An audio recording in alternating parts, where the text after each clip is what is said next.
In case you're wondering about the different location, I am actually right now at my parents' house and doing a little bit of house and dog sitting.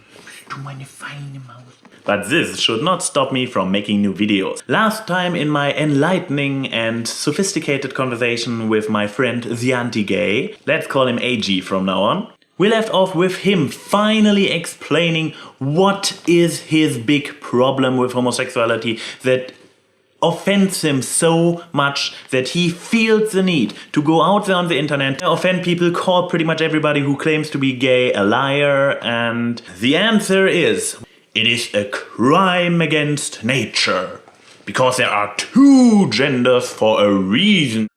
Before we take a look on how I actually responded to this bold statement in the comments section, let me point out two things. First of all, this whole "there are two genders for a reason" argument is pretty bullcrap. I'm going to go into this in my follow-up to my original sexism video, in which I'm going to explain that gender or sex or whatever is not as easily defined as what exactly is between your legs. And second, I just wanted to point out that this very person who just explained that homosexuality is, quote, a crime against nature, is going to accuse me in his very next comment that I am trying to sound tough to scare him off.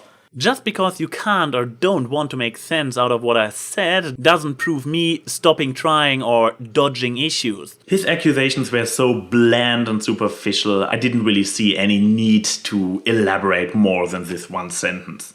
About the proof, neither of us can provide any proof. He is actually lucky about this one, because I do know that proof exists that there are studies on homosexuality and that it is proven to be a thing that has its roots in biological, psychology and everything else. But because I didn't have any at hand, I did not bring it up.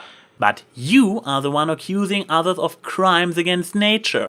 I kind of got annoyed that he kept on demanding proof, even so he is accusing other people of crimes against nature. Have you ever heard of the phrase innocent until proven guilty? You are calling them guilty of crimes against nature and you are lacking any evidence yourself. So stop demanding mine. He won't. Also, nature often works through deviation. So it stands like this. I say that some people feel attracted to people of the same sex and that feeling attraction is not a matter of choice, while you imply that all those people lie about their felt attraction. This is probably what you would call rearranging words or using circular logic, right? While we are talking, there are some questions I always wanted to ask such a passionate defender of nature. Do you use birth control? I hope not. This can't be natural. After all, that's how the genders are supposed to be used. Do you use medicine when you are sick? Because I think it must be equally offensive to you to prolong your lifespan beyond what nature planned for you. How about plastic? How do you avoid it? Because nature can't corrode it. I admit those rhetoric questions were not really arguments in my favor, but he was the one who brought nature in as an argument against homosexuality, so I thought of bringing in nature against other random stuff. You are comparing tool issues to sexuality, again using flimsy logic to excuse gays. Taking advantage of our environment and forging tools for our survival is what makes us human, and it's completely unrelated to sexuality. But I suppose since you still cannot answer my challenge, you need something that sounds tough to scare me off. It's not working, by the way. Dude, I'm still warming up and I don't want to send you home crying with your tail between your legs already. You still have not proven that homosexuality is not a choice. I am waiting. Oh, he is waiting. It's not like I already pointed out multiple times that he is the one who has more need for proof. You are right. Enough fooling around.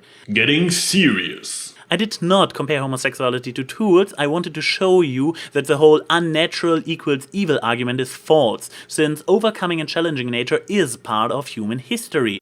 But I see you are not willing to understand this.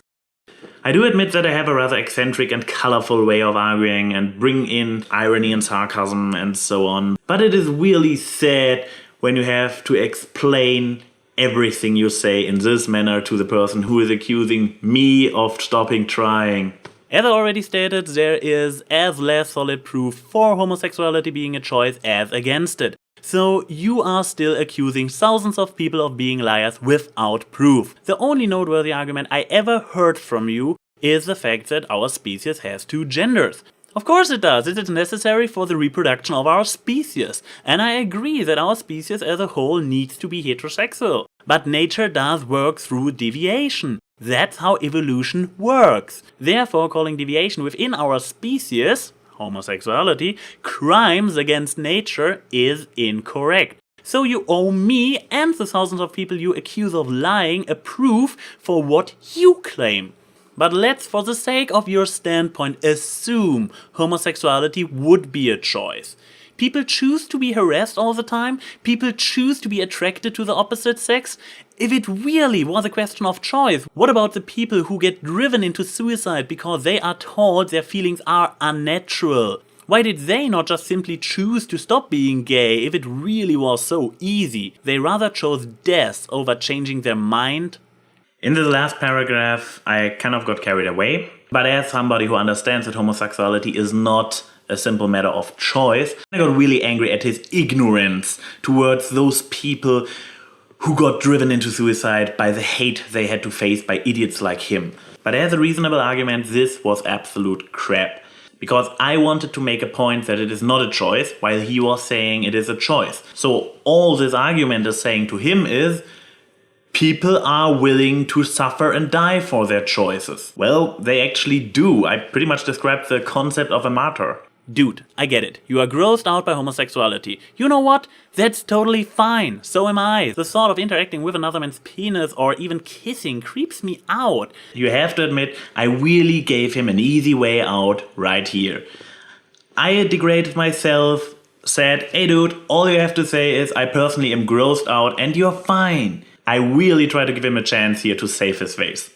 But stop making excuses for your own homophobia and insecurity on the expense of innocent people. This is disrespectful, stubborn and self-righteous. So yeah, stop hiding between empty phrases like it's against nature. Man up and just admit I think it's gross. Well, since this video is not over yet and there are more parts to come, you may take a guess if he was capable to man up and show respect for his fellow humans. If homosexuality is something that nature created, then why don't we have gay animals all over the world? Yes, there are. Show me a single case where a non-human creature mated exclusively with members of the same sex over the course of its life. It simply does not happen. Fun fact, it does happen. And if you, AG, would not have ignored my friend Bida, who later on joined the conversation and posted a link which pretty much presents articles about studies of homosexuality in animals, you wouldn't look so stupid right now. No, what we have here is a classic case of nature versus nurture. These people are not born gay, it is something that is brought onto them from the outside. Why do people suffer for following a religion? You really would suspect him to cash in more on this really big mistake I did there, wouldn't you? I mean, he spent a whole paragraph picking apart my statement about food preferences, and now I confront him with this really emotional and unreasonable statement, and all he says is this. No mentioning of martyrs, nothing? There might actually be an explanation for this. We will take a look at the end of the series. They weren't born with some genetic predisposition. It's because of outside influence. I'm going to address this whole exterior factors influence you and turn you gay aspect in my actual reply, so I will not go into this right now. I'm not saying these people can turn it off like a switch, but anyone can fool themselves into believing they can't change. Should we tolerate crimes because they are raised in a bad home? Should we just say it's not their fault and leave them be?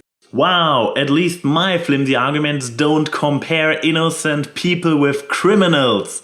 No, they can change, anybody can. Oh really? Everybody can change, so why are you so stubborn and unreasonable? But as long as we play devil's advocate, let me run this thought past you. Let's say people are born gay. Let's say that it's a deviance in the brain chemistry. Hoo-hoo, I see what you did there. You are copying my tactic of taking the opponent's point of view and follow it through until it falls apart. Let's see if you can pull it off better than I did. Like aforementioned depression or bipolarity. We have medications for those things. We have treatments to allow people to be normal. Wow, AG really opened my eyes with this one. I'm feeling now a lot better about using this emotional argument earlier, because his is just so disgusting. People who are not quote-unquote normal need to be medicated. Wow, you haven't got my point about the beauty of deviation at all, have you? We have no trouble understanding that these conditions are abnormal and should be fixed. Abnormal does not equal needs fixing. I'm actually going to give him a few other examples of abnormalities within the human race that nobody claims needs to be fixed. So why is nobody doing anything to study and treat what is very clearly another abnormality? Why is this one off limits? It sounds to me like it's just easier for you to tolerate these things and live and let live. Yes, exactly. I do tolerate things, and I have a policy of live and let live. Now, why do you present tolerance as something bad? And what is your problem with live and let live? Ever heard of freedom? So, where does it stop exactly? When do we start tolerating pedophilia and zoophilia? Whoa, another one of those who puts pedophilia and zoophilia on the same level as homosexuality. Let me just throw in 2 words you should really considering before making such a connection. Condescending adults. This does not work for kids nor for animals, but it does for gay people. When do we legalize polygamy and public nudity? With polygamy, I can kind of see how people have a problem with it, but I actually would say yes, do legalize it. I mean, whoever wants to live in a bigamy relationship, yeah, that's totally fine. But why does this outdated social standard have to be forced on everybody? But I really don't get your issue with public nudity. How prude must you be? Have you ever considered that actually public nudity would take a lot of pressure from us? All this being ashamed issues would not exist if nudity was a common and mundane aspect of life? In the past, after we lost our pelt, wearing clothes was a necessity for us to survive in cold environments. Nowadays, we could even run around naked in winter as long as we are inside. So basically, the concept of clothes is outdated. Public nudity would actually be a step forward. You know what? I'm going to be naked for the rest of the video. Much better. And it's autumn. But I don't have a problem sitting here naked. Where is the line drawn? What is considered too far? When does it stop being nature working through deviation and start being wrong? There's actually a very easy answer to this question, and I'm going to give it to him, but is it just me, or is he channeling more and more of his inner drama queen? I'll bet you know where the line is now, but where will it be tomorrow, I wonder? Hopefully a little bit further down the line, because this whole naked thing is actually comfortable. I should do this more often. In short, how long before you are in my place trying to shove sense into someone's head before the line gets pulled back another few feet? Actually, I believe I am already in this situation, because I'm really trying to shove some sense into you right now. And for the record, you still haven't given any evidence to back the claims that people are born gay. How many more times do I have to tell him? What is this? Kindergarten? Could you at least try to remember what I wrote you? I get the feeling you just love repeating yourself, and I actually don't, really. Which was the core of this entire argument. As long as there is no proof, then you can't say that it's not a choice. And that's the point I wanted to make. If I call correctly, his original point he wanted to make was "Stop being mean for me for being an ignorant asshole." But at least he is not only ignoring what I write, because otherwise he wouldn't have needed to bring up this whole "give me a proof" thing again, but he's also not keeping track of what he's saying himself. Well, I'm going to enjoy my sadly not public nudity a little bit more. See you all in the next video.